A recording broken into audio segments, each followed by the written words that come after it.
Bon après-midi tous les habitants de Marbella, de langue francophone. Vous êtes peut-être surpris que vous recevez un message en français, mais nous considérons que c'est important de tenir en compte les gens de cette langue également comme tous les autres.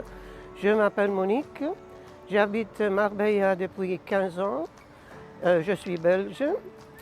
Je viens du tourisme, ou mieux dit, j'ai toujours travaillé dans le tourisme. Pour le moment, je suis retirée, mais j'ai travaillé plus que 45 ans dans le tourisme.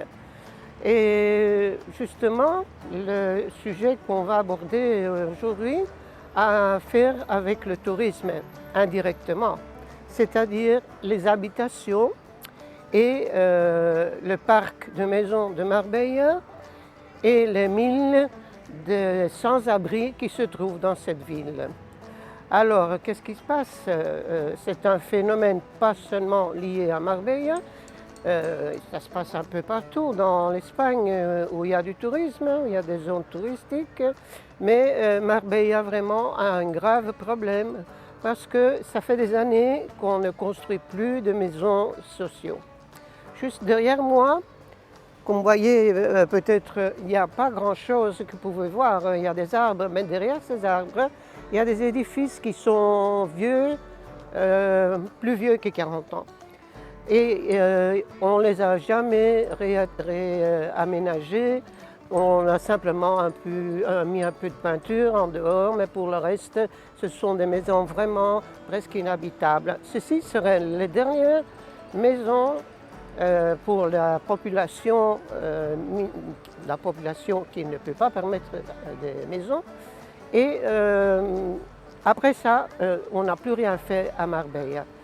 Donc je vous parle de 40 ans, ça veut dire qu'en 40 ans, ils se sont ajoutés énormément des habitants à la ville, à cause surtout du tourisme. Il y a beaucoup de gens qui viennent travailler ici en tourisme, mais qui ne sont pas des Marbella, qui viennent dehors. Alors, il y a un autre problème qui se présente. Tous ces gens ne gagnent pas assez pour pouvoir se permettre une maison ou un appartement ou n'importe quoi pour vivre, parce que les soldes dans le secteur sont très bas, vraiment très bas, et en plus, on y travaille beaucoup d'heures. Alors, disons que le problème est causé par le tourisme, mais cause aussi des problèmes en même temps. Alors, qu'est-ce qu'il faut faire? Il y a du sol encore assez disponible à Marbella, et nous allons pousser la commune à agrandir ce parc de maisons ou d'appartements ou d'édifices où se peuvent loger les gens qui veulent venir vivre ici à Marbella. Marbella a toujours été une ville touristique, ça c'est vrai, mais c'est surtout le croisement des dernières années qui a provoqué le problème, et la non-action des gouvernements locaux pendant les dernières presque 30 années, qui n'ont rien fait pour le résoudre. Alors avec ça, c'est un des points forts de notre programme pour les élections du 28 mai. Et nous espérons que vous allez tenir en compte et que vous allez penser que si vous devez encore choisir qui vous allez voter, que vous allez penser à nous. Alors, vous vous demanderez pourquoi je me suis fait membre de Impulsa Ciudad. Eh bien, Impulsa Ciudad est un parti qui s'occupe seulement des problèmes de Marbella. Marbella est très bien vue de l'extérieur, mais il y a beaucoup de problèmes internes. Comme je vis ici depuis 15 ans, comme c'est une ville touristique, comme moi j'ai travaillé dans le tourisme, j'ai vu qu'il y avait beaucoup de choses à améliorer.